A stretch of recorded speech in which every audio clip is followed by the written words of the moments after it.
সুপ্রিয় দর্শক শ্রোতা, আন্তর্জাতিক সংবাদে সবাইকে স্বাগত। প্রথমে থাকবে সংবাদ শিরোনাম, পরে বিস্তারিত। আর অপেক্ষা নয়, এবার ইসরায়েলি আগ্রাসনের তাৎক্ষণিক জবাব দেবে ইরান। আর বিস্তারিত জানিয়ে দিব। যুদ্ধবিরতির শর্ত ভেঙে লেবাননে ফের হামলা করলো ইসরায়েল। এদিকে ইউক্রেনের যুদ্ধের আশাকে হারতে দেবে না ঘোষণা চীনের। পারমাণবিক কর্মসূচিতে অনড় তেহরান, ক্ষুব্ধ ট্রাম্প। চীনের যে 10 যুদ্ধ বিমান পেল তেহরান, চ্যালেঞ্জের মুখে ইসরায়েলে 35। আফগান সীমান্তে ভারত সমর্থিত 30 সন্ত্রাসীকে হত্যার দাবি পাকিস্তানের। এদিকে ইরান ছেড়েছে জাতিসংঘের পরমাণু পরিদর্শক দল। এবং সর্বশেষে জানিয়ে দিব, হামলায় দিশেহারা হয়ে চিৎকার দৌড়াদৌড়ি গাজায় অতিরিক্ত আক্রমণে 40 ইসরায়েলি সেনা হতাহত। এতক্ষণ শুনছিলেন সংবাদ শিরোনাম, বিস্তারিত। তবে তার আগে অনুরোধ থাকবে, এই ভিডিওতে একটি লাইক দিন এবং কমেন্টস করে জানিয়ে দেন আপনি কোন জেলা থেকে বা কোথা থেকে আমাদের সাথে যুক্ত রয়েছেন। এবং সংবাদের সর্বশেষ গুরুত্বপূর্ণ আপডেট পেতে চ্যানেলটি সাবস্ক্রাইব করে আমাদের সঙ্গেই থাকুন। ধন্যবাদ। আর অপেক্ষা নয়, এবার ইসরায়েলি আগ্রাসনের তাৎক্ষণিক জবাব দেবে ইরান। ইরানি বিপ্লবী গার্ড কোর আইএসএসির মুখপাত্র ব্রিগেড জেনারেল আলী মোহাম্মদ নাইনি বলেছেন, পরবর্তী ইসরায়েলি আগ্রাসনের বেলায় কোনো রেড লাইন মারবে না ইরান। নতুন যে কোনো আগ্রাসনের সরাসরি জবাব দেওয়া হবে। নাইনি বলেন, যদি ইরানের বিরুদ্ধে নতুন আগ্রাসন শুরু হয় তাহলে ইরানের প্রতিক্রিয়া হবে ভয়াবহ এবং আমাদের কোনো রেড লাইন থাকবে না। আল মাদিন টেলিভিশনে দেয়া এক সাক্ষাৎকারে ব্রিগেড জেনারেল আলী মোহাম্মদ নাইনি বলেছেন, ইরানের বিরুদ্ধে 12 দিনের আগ্রাসনের ইসরায়েলি সরকার তার লক্ষ্য অর্জনে ব্যর্থ হয়েছে। ইরানের দ্রুত প্রতিক্রিয়া শত্রুদের হিসাব নিকাশ ব্যর্থ করে দিয়েছে। সাম্প্রতিক যুদ্ধে শত্রুর লক্ষ্য ছিল ইসলামী প্রজাতন্ত্রের সক্ষমতা ধ্বংস করা। আইসিসির মুখপাত্র বলেন, শত্রু স্পষ্টভাবে ঘোষণা করেছে তারা ইরানকে আত্মসমর্পণ করতে এবং ভেঙে ফেলতে বাধ্য করার উদ্দেশ্যে যুদ্ধ শুরু করেছিল। নাইনি বলেন, আলোচনার মাধ্যমে লক্ষ্য অর্জনে ব্যর্থ হওয়ার পর শত্রু ইরানের বিরুদ্ধে সামরিক পদক্ষেপ গ্রহণ করে। ইরানের শত্রুদের ইসলামী প্রজাতন্ত্র সম্পর্কে যথেষ্ট ধারণা নেই। যুদ্ধবিরতির শর্ত ভেঙে লেবাননে ফের হামলা করলো ইসরায়েল। যুদ্ধবিরতির শর্ত লঙ্ঘন করে লেবাননে ফের হামলা চালিয়েছে ইসরায়েল। শুক্রবার দক্ষিণ লেবাননের একাধিক স্থাপনায় গোলাবর্ষণ করে ঘরবাড়ি, শিল্প প্রতিষ্ঠান এবং সরকারি যানবাহন ধ্বংস করেছে ইসরায়েলি প্রতিরক্ষা বাহিনী। লেবাননের রাষ্ট্রায়ত্ত সংবাদ সংস্থা ন্যাশনাল নিউজ এজেন্সি জানায়, বৃহস্পতিবার দুপুরের দিকে নাবাতিয়ার প্রদেশের আইতা আল শাবাব শহরে একটি বাড়ি, ইসমাইল এল জাবাল শহরে একটি সরকারি বুলডোজার এবং মারজাইন শহরে একটি কাপড়ের কারখানা ইসরায়েলের গোলাবর্ষণে ব্যাপক ক্ষয়ক্ষতি হয়। ওই হামলায় একজন নিহত এবং 3 জন আহত হয়। 2024 সালের সেপ্টেম্বরে লেবাননের সামরিক অভিযান শুরু করে আইডিএফ। মূল লক্ষ্য ছিল লেবাননের সশস্ত্র গোষ্ঠী হিজবুল্লাহ। ওই বছরের সেপ্টেম্বর থেকে অক্টোবর পর্যন্ত টানা 1 মাস এই অভিযানে হিজবুল্লাহর বেশিরভাগ ঘাঁটি ধ্বংস করা হয়। নিহত হয় গোষ্ঠীর শীর্ষ নেতা হাসান নাসরুল্লাহ এবং প্রথম সারির বেশ কয়েকজন গুরুত্বপূর্ণ কমান্ডার। এরপর থেকেই দক্ষিণ লেবাননে ঘাঁটি স্থাপন করে ইসরায়েলি বাহিনী, যেখানে হিজবুল্লাহর অধিকাংশ সামরিক অবকাঠামো অবস্থিত।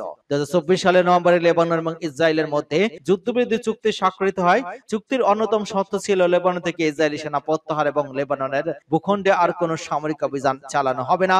তবে চুক্তির 8 মাস পর হলেও ইসরায়েল এখনো দক্ষিণ লেবানন থেকে সেনা সরায়নি, বরং নতুন করে আবার হামলা চালিয়ে চুক্তি ভঙ্গ করলো। এই পরিস্থিতিতে মধ্য মার্কিন প্রেসিডেন্ট ডোনাল্ড ট্রাম্প লেবানন সরকারকে হুঁশিয়ারি দিয়ে জানিয়েছেন, নভেম্বরের মধ্যে এই লেবানন হিজবুল্লাহ যদি অস্ত্র সমর্পণ না করে তবে ডিসেম্বর থেকে আবারও পূর্ণমাত্রা অভিযান শুরু করবে আইডিএফ। তবে হিজবুল্লাহ সাফ জানিয়ে দিয়েছে তারা অস্ত্র সমর্পণ করবেন না। সংগঠনের পক্ষ থেকে বলা হয়েছে, আত্মরক্ষা এবং জাতীয় মর্যাদার প্রশ্নে কোনো আপোষ নয়। ইউক্রেন যুদ্ধে রাশিয়াকে হারতে দেব না ঘোষণা চীনের। ইউক্রেনের সঙ্গে রাশিয়ার চলমান যুদ্ধ ইস্যুতে নিজেদের অবস্থান এবার পুরোপুরি স্পষ্ট করল চীন। রাশিয়ার ঘনিষ্ঠ মিত্র বলে পরিচিত দেশটির পররাষ্ট্রমন্ত্রী ওয়াং ই বলেছেন, ইউক্রেন যুদ্ধে তারা রাশিয়ার পরাজয় মেনে নেবে না। বৃহস্পতিবার বেলজিয়ামের রাজধানী ব্রাসেলসে ইউরোপীয় ইউনিয়ন পররাষ্ট্র বিভাগের প্রধান কাজা কালাসের সঙ্গে বৈঠক করেন ওয়াং ই। 4 ঘন্টা ব্যাপী সেই কাজা কালাস এই রাশিয়া ইউক্রেন যুদ্ধ ইস্যুতে চীনের চূড়ান্ত অবস্থান জানাতে চাইলে ওয়াং বলেছেন, বেইজিং কোনোভাবেই এই যুদ্ধে রাশিয়ার পরাজয় মেনে নেবে না। আমরা রাশিয়াকে হারতে দেব না। কি কারণে চীনের এই অবস্থান তা ব্যাখ্যা করেছেন ওয়াং ই। তিনি বলেছেন, ইউক্রেন যুদ্ধে রাশিয়া পরাজিত হলে যুক্তরাষ্ট্রের মনোযোগের কেন্দ্রে চলে আসবে চীন এবং এশিয়া প্রশান্ত অঞ্চল, এবং সেক্ষেত্রে ওয়াশিংটনে একমাত্র লক্ষ্যবস্তু হবে চীন। তবে ওয়াং দাবি করেছেন, যুদ্ধের শুরুর থেকে এ পর্যন্ত মস্কোকে কোনো সামরিক সহায়তা দেয়নি বেইজিং। ইউরোপীয় ইউনিয়ন পররাষ্ট্র বিভাগের প্রধানকে তিনি বলেছেন, চীন যদি রাশিয়াকে সহায়তা দিত তাহলে এই যুদ্ধ অনেক আগে শেষ হয়ে হয়ে যেত। রাশিয়া ইউক্রেন যুদ্ধের পাশাপাশি সাইবার নিরাপত্তা, বিরল খনিজ উপাদান এবং ইউরোপীয় ইউনিয়ন চীন দ্বিপাক্ষিক বাণিজ্য সংক্রান্ত বিভিন্ন ইস্যুতে বৈঠকে কথা বলেছেন কাজা ইলিস এবং ওয়াং ই। পরের দিন শুক্রবার চীনের পররাষ্ট্র মন্ত্রীর ব্রিফিং এর সময় মন্ত্রণালয়ের মুখপাত্র মাওনিং কে এই প্রসঙ্গে প্রশ্ন করেন সাংবাদিকরা। মাওনিং বলেছেন, রাশিয়া ইউক্রেন যুদ্ধে চীনের অবস্থান নৈপথ্যিক। চীন চায় কূটনৈতিক সংলাপ এবং শান্তিপূর্ণ উপায়ে এই যুদ্ধের অবসান হোক, কারণ এই যুদ্ধ যদি দীর্ঘায়িত হয় তাহলে কোনো পক্ষই লাভবান হবে না, সূত্র CNN। পারমাণবিক কর্মসূচিতে অনড় তেহরান, ক্ষুব্ধ ট্রাম্প। ইরানের পারমাণবিক কর্মসূচি নিয়ে আন্তর্জাতিক উদ্বেগ ফের নতুন মাত্রা পেয়েছে। মার্কিন প্রেসিডেন্ট ডোনাল্ড ট্রাম্প এক বিবৃতিতে অভিযোগ করেছেন, তেহরানের আন্তর্জাতিক পরিদর্শকদের পারমাণবিক স্থাপনাগুলো পরিদর্শনের অনুমতি দিচ্ছেন এবং ইউরেনিয়াম সমৃদ্ধকরণ কার্যক্রম বন্দি রাজি হয়নি। এমন পরিস্থিতিতে যুক্তরাষ্ট্র পশ্চিমা দেশগুলোকে আরো সতর্ক অবস্থানে যেতে বাধ্য করেছে।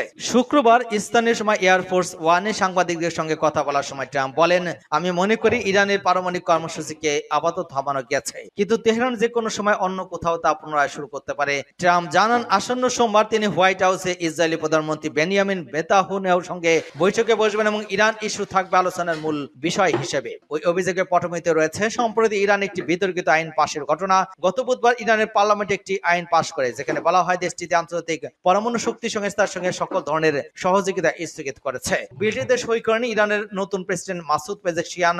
এর ফলে IAEA এর সঙ্গে ইরানের আনুষ্ঠানিক সম্পর্ক কার্যত বন্ধ হয়ে যায়। ওই পদক্ষেপ আসে এমন এক সময় যখন গত মাসে যুক্তরাষ্ট্র এবং ইসরায়েলের যৌথভাবে ইরানের 3টি পারমাণবিক স্থাপনায় হামলা চালায় বলে অভিযোগ ওঠে। হামলা প্রতিক্রিয়া তেহরান জানায় IAEA এর পক্ষপাতদুষ্ট এবং পশ্চিমা হামলার বৈধতা প্রতিষ্ঠায় ভূমিকা রাখছে। ওই অভিযোগের পরিপ্রেক্ষিতে ইরান হুমকি দেয় তারা সংস্থাটির সঙ্গে আর কোনো ধরনের সহযোগিতা করবে না। একদিন আগেই IAEA এর পরিচালনা পরিষদের ইরানের বিরুদ্ধে পারমাণবিক অস্ত্র বিরোধ চুক্তির NPT লঙ্ঘনের অভিযোগ একটি প্রস্তাব গ্রহণ করে। এর ফলে পশ্চিমা দেশগুলোর চাপ আরো বেড়ে যায়। নতুন আইন অনুসারে এখন থেকে ইরানের পারমাণবিক স্থাপনায় কোনো আন্তর্জাতিক পরিদর্শন করতে চাইলে তেহরানের সর্বোচ্চ জাতীয় নিরাপত্তা পরিষদের অনুমোদন নিতে হবে।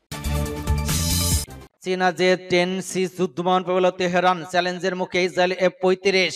ইরান এবং মধ্যপ্রাচ্যের সামরিক ভারসাম্যে নাটকীয় পরিবর্তন আনার আভাস দিল এক নতুন খবর। ব্রিক্স নিউজ এর অফিসিয়াল ইনস্টাগ্রাম অ্যাকাউন্ট দাবি করেছে, চীনের J-10C যুদ্ধবিমানের প্রথম চালান আনুষ্ঠানিকভাবে ইরানের কাছে হস্তান্তর করা হয়েছে।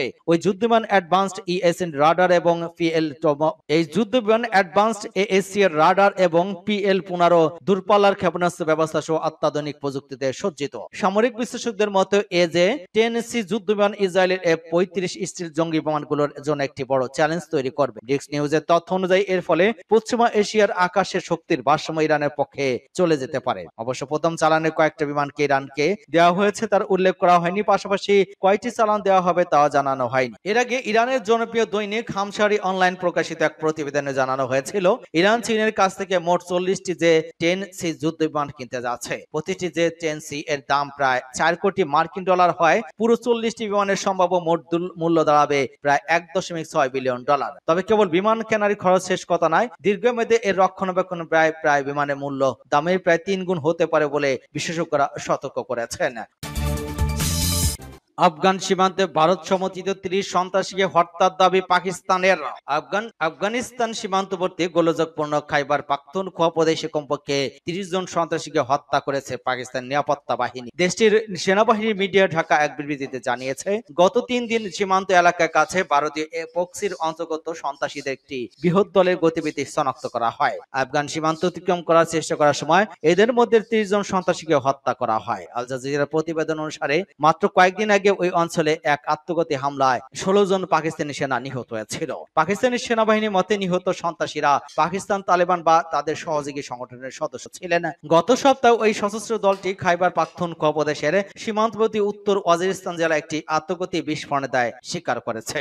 পাকিস্তানি প্রধানমন্ত্রী শেহবাজ শরীফ শুক্রবার অনুপ্রবেশের প্রচেষ্টা ব্যর্থ করার জন্য তার দেশের নিরাপত্তা বাহিনীর প্রশংসা করেছেন। তিনি ইরান ছেড়েছে জাতিসংঘের পরমাণু পরিদর্শক দল। জাতিসংঘের পরমাণু পর্যবেক্ষক সংস্থা IAEA জানিয়েছে, ইরানে তাদের পরিদর্শক দল নিরাপদে দেশটি ছেড়ে ভিয়েনার সদর দপ্তরে ফিরেছে। তেহরানের পক্ষ থেকে আনুষ্ঠানিকভাবে সহযোগিতা স্থগিত করার পর সংস্থাটি আবারও অপরিহার্য পর্যবেক্ষণ কার্যক্রম শুরুর আহ্বান জানিয়েছে। শুক্রবার এক বিবৃতিতে এই তথ্য জানিয়েছে IAEA। গত মাসে ইসরায়েল এবং যুক্তরাষ্ট্রের যুগপৎ হামলায় ইরানের পারমাণবিক স্থাপনাগুলোর ক্ষয়ক্ষতির পর উত্তেজনা বাড়ে। 12 দিন ব্যাপী ওই সংঘাতের পর তেহরানে আন্তর্জাতিক পারমাণবিক শক্তি সংস্থার সঙ্গে সহযোগিতা বন্ধের সিদ্ধান্ত নেয়। ভিয়েনা থেকে এএফপি জানায়, শুক্রবার এক্সে প্রকাশিত এক বিবৃতিতে সংস্থাটি জানিয়েছে, সাম্প্রতিক সামরিক সংঘাত চলাকালে তেহরানে অবস্থানের পর আজ থেকে একটি আইএইএ পরিদর্শক দল নিরাপদে ইরান ত্যাগ করেছে এবং ভিয়েনা সংস্থার সদর দপ্তরে ফিরে যাচ্ছে। আইএইএ এর মহাপরিচালক রাফেল গ্রোসি বলেছেন, ইরানের পর্যবেক্ষণ এবং যাচাই কার্যক্রম পুনরায় শুরু করতে তেহরানের সঙ্গে প্রয়োজনীয় আলোচনা জরুরি এবং অত্যন্ত গুরুত্বপূর্ণ। প্রসঙ্গত, গত 25 জুন যুদ্ধবিরতি কার্যকর হওয়ার একদিন পর ইরানি পার্লামেন্ট এক ভোটাভোটের মাধ্যমে আন্তর্জাতিক পরমাণু সংস্থার সঙ্গে সহযোগিতা স্থগিতের সিদ্ধান্ত নেয়। গত বুধবার ইরান আংশিকভাবে ওই সিদ্ধান্ত কার্যকর করে। ইরানি সংবাদ মাধ্যম জানায়, এই আইন মূলত পারমাণবিক অস্ত্র বিস্তার এনপিটিপির আওতায় ইরানের নিজস্ব অধিকার সংরক্ষণে প্রণীত রয়েছে, বিশেষ করে ইউনিয়ন সমৃদ্ধকরণ প্রশ্নে। তেহরানে এই সিদ্ধান্তকে অগ্রহণযোগ্য বলে অভিযোজিত করেছে যুক্তরাষ্ট্র। তারা ইসরায়েলে হামলার কারণে স্থগিত হয়ে যাওয়া আলোচনা পুনঃ শুরু করতে ইরানকে আহ্বান জানিয়ে আসছিল। সূত্র ওয়াল স্ট্রিট জার্নাল। হামলায় দিশেহারা হয়ে চিৎকার দৌড়াদৌড়ি, গাজায় অতিরিক্ত আক্রমণে 44 ইসরায়েলি সেনা হতাহত। ফিলিস্তিনে ইসলামিক জিহাদের সামরিক শাখা সারা আল কুদস প্রতিরোধী গোষ্ঠীর একজন সিনিয়র কমান্ডার ঘোষণা করেছেন, পূর্ব গাজায় এক সমন্বিত প্রতিরোধ অভিযানে প্রায় 40 জন ইসরায়েলি দখলদার সেনা নিহত বা আহত হয়েছে।